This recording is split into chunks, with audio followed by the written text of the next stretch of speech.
Hey, how's it all going out there in YouTube land, and what's on the table today? Yeah, today, what am I talking about right at this minute?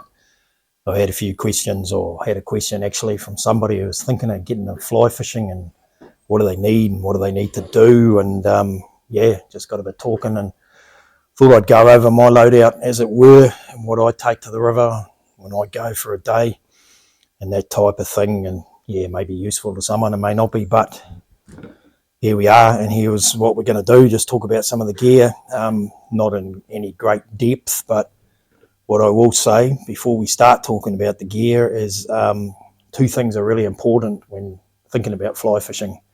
First one is knowledge, and the other one is skill. Knowledge and skill are your two main things you need to concentrate on. The gear, you can use whatever you need, really. You can get into great expense for fly fishing gear, just the way it is. I don't have a lot of money usually, so I guess you could call this a poor man's guide to a rich man's sport in a way. Do you need to spend a lot of money on gear? Well, in my opinion, not really.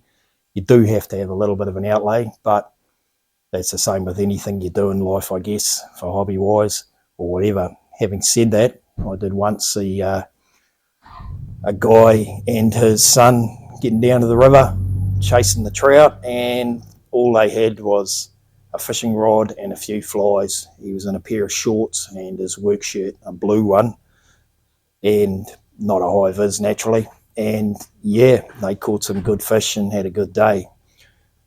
So what you take, yeah, let's go get into it. Knowledge-wise, this here, if you can see that in the video, these books here, I've got 3 of them written by a guy, Derek. I can't pronounce that. Sorry about that. Fly fishing in New Zealand, what you need to know. And so, yeah, bear in mind if might have put it in the title, might not. I generally fish in South Canterbury at the moment. New Zealand, conditions a little bit different to the rest of the world. I've never fished anywhere else in the world, so I can't really comment on that. But this is what I take and this is what I do. These books are a really great resource, and I'll put the titles of them in the description, so if you want to check them out, they're really good.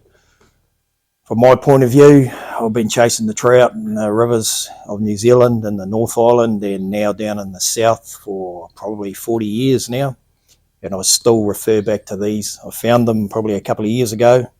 My good lovely wife actually bought this one for me, and I refer back to them. They're a really good resource, just little bits and pieces, tweak up and upskill and whatever you want to call it. So yeah, what do you need? What do you need to get into it? If you just and naturally this is probably geared to the beginner. What do you need? Well, what do you need? Naturally, you're going to need to start with a rod and reel. This here being a rod and reel. Like I said, I'm not going to get too in depth into the terminology or the technology or whatever. Just bear in mind, you can pay quite a lot of money for these. Not this one. Do I pay a lot of money for them? No. This one was around about 300 New Zealand dollars. Came in a package, got the reel on it. One thing to bear in mind, you do get different types of rods. I'm not sure anymore because technology gets a bit faster than I can keep up. I've used fiberglass rods in the past. This here being a carbon fiber rod. This is a 9-foot 2-piece rod. I have 4-piece or a 5-piece rod. Yeah, I only ever keep it in 2 pieces. What I would recommend you get, especially for carbon fiber, because they don't like being rubbed and stuff like that, I would get a tube, if you can see that in the corner of the video. Keep it in the tube and you've got to look after them. Another point to note, I have bought cheaper rods, really cheap in the past. Just be aware that these tips can be quite fragile. I have snapped the tip. You want to just check when you're buying it if you can get replacement tips, because that rod I did have, I couldn't get replacement tips, and that was a bit of a, yeah, not ideal. If you're thinking about getting into it, what size rod do you need and all the rest of it, yeah, go down to your local fishing shop, hunting and fishing if you're in New Zealand, somewhere like that. Those guys down there, or girls or whatever, they will put you onto some pretty good stuff, and they're usually, well, always I've found them really knowledgeable. they will get you on the right track. So I'm not going to go into it too much here. What I tend to do is keep it in my budget, which is never very much, and I adapt my style to whatever I get. I do prefer the carbon fibre though. Having said that, I've got a couple of these old, I'm not going to pull them out. Oh, she's out of control. That's gone. A couple of the old cane fishing rods. Are they any good? Well, they're good for a boat or whatever else. They're heavy, that's all. Heavy.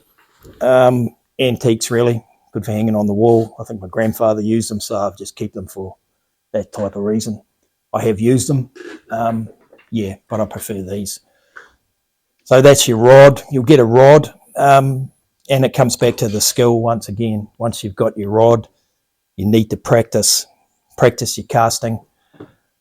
And if you can, it's one place that I would spend a little bit of money if you've got any, or try and find somebody who knows how to do it and get them to teach you to cast. What you don't want to do, and probably what I did, there was no YouTube back in my day, and I didn't know anybody who did it, so I'm self-taught. If you watch me cast, if you're really good at it and watch me cast, you probably cringe. What I do works, but yeah, I've got a lot of bad habits and it's too late to try and change them now, I guess. But it works. I catch fish. It's not like riding a bike, in my opinion. You need to keep practicing. If you're learning, go down to a park, get some pointers first, go to a big open field and put something out in the park and practice casting to it without a hook. Just tie a bit of wool on the end or something and cast to it. You won't go wrong. It's never as easy on the river as it is out in the park. So that's all I could say on that. As for the line I use, you need to think about, as with everything I guess, you need to think about where you're going to fish. If you're fishing in big, deep rivers or you're fishing in a lake, for me, I fish in little wee streams, quite small rivers. I've just got a floating line on there. On the end of the floating line, you've got your tippet. I think you call it a tippet. It's too long anyway. Actually, I lie. It's a tapered leader.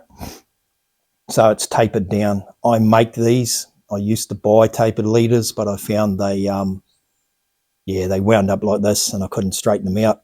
Bit of the old slinky spring going on. So I've gone to making my own. And anything I'm talking about here, if you're interested and you want to know more, just let me know in the comments and I'll get onto you with that. So on there, you've got your tapered leader and you've got your tippet, which we'll talk about in a minute. One thing when you're learning too, you'll be changing flies all the time, catching them in trees and whatever else. I would recommend getting some of these. Not many people talk about them, but they're called micro rings, small, 1 mil, 10 rings, just little steel rings that you tie on the end of your leader onto your tippet, if I've got the right words, and hopefully I have. I will put a link into Fly Shop NZ, which is where I buy those, and most things I do for my fly tying and everything else is that's where I get those from. So that's your rod and your line. When you're starting, yeah, again, talk to the guys in the shop. They'll put you onto the right weight of line and all the rest of it. I can never remember when I go there, so I just buy something and make it work for me. So that's my rod. Put that in the box. So you got your rod, and then after that, you're going to need some flies to tie on the end. And again, there's a multitude of flies out there that you can buy. What you need is, again, dependent on where you're at. Again, talk to the people in the shop and they'll help you out with those. Fly boxes, I've got a heap of fly boxes over there. That's what I use now. It's clear. I can see what's in it. I keep that in the vest. But most of the time, I tie flies and I'll take them down the river and try them. I've got this here. So you don't need to outlay a lot of money. These fly boxes here are not very expensive. This one here I think was $3 or $5 on AliExpress, and that's pretty much my go-to fly box now.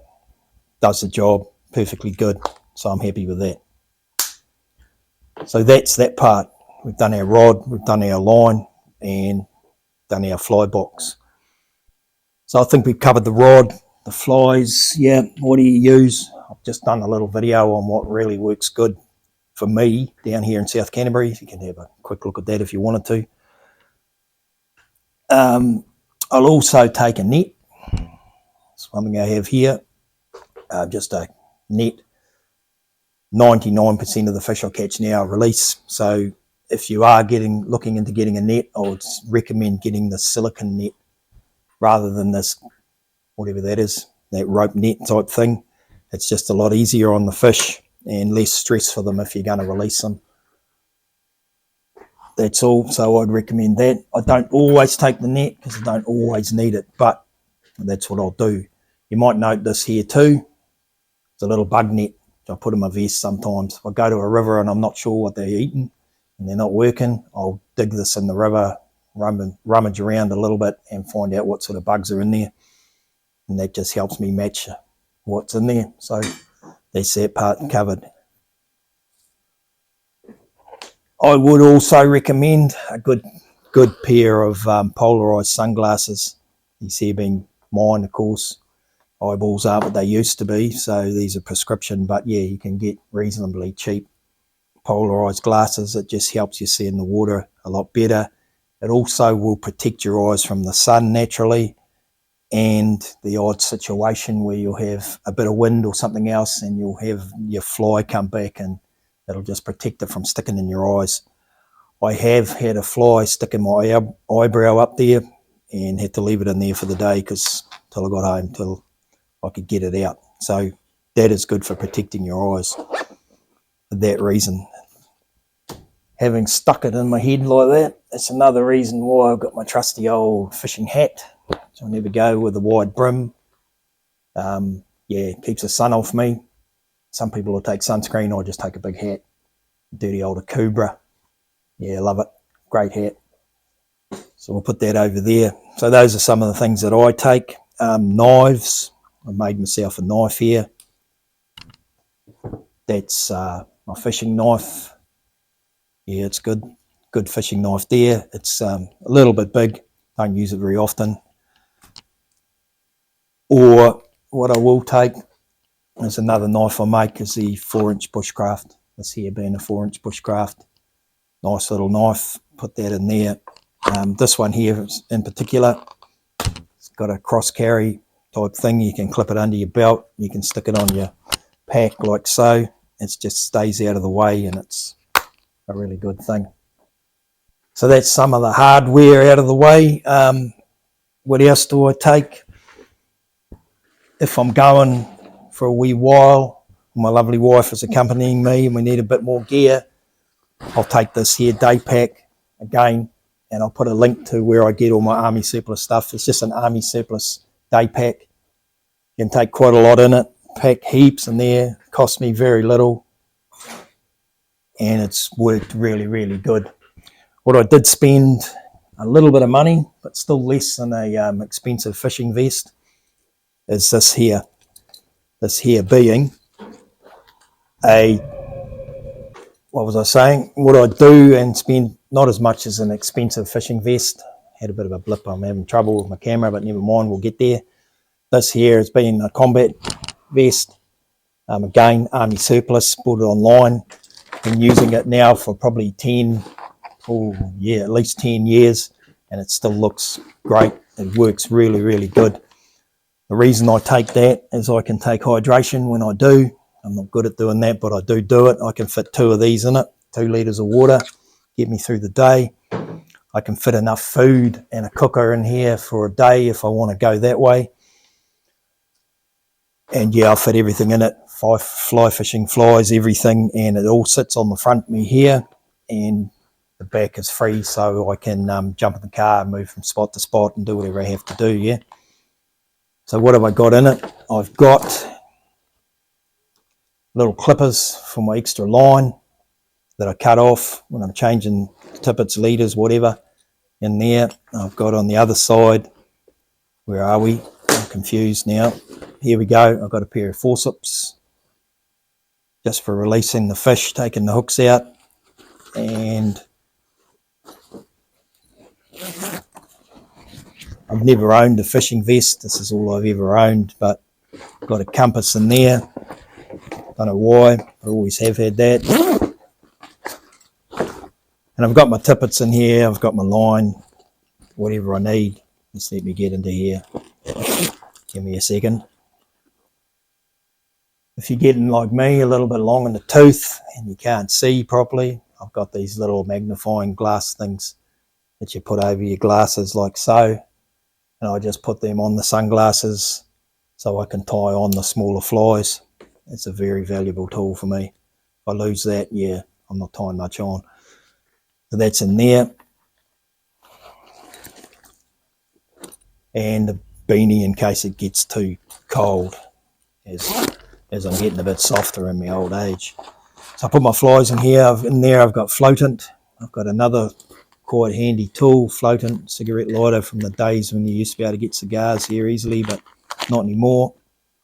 I've got one of these things here if you want to look it up. It's a Kiwi indicator, I think they call it. It's a New Zealand invention, I think. It's wool, and I tie that on for my indicators. Again, you'll find that on the website if you want to have a look.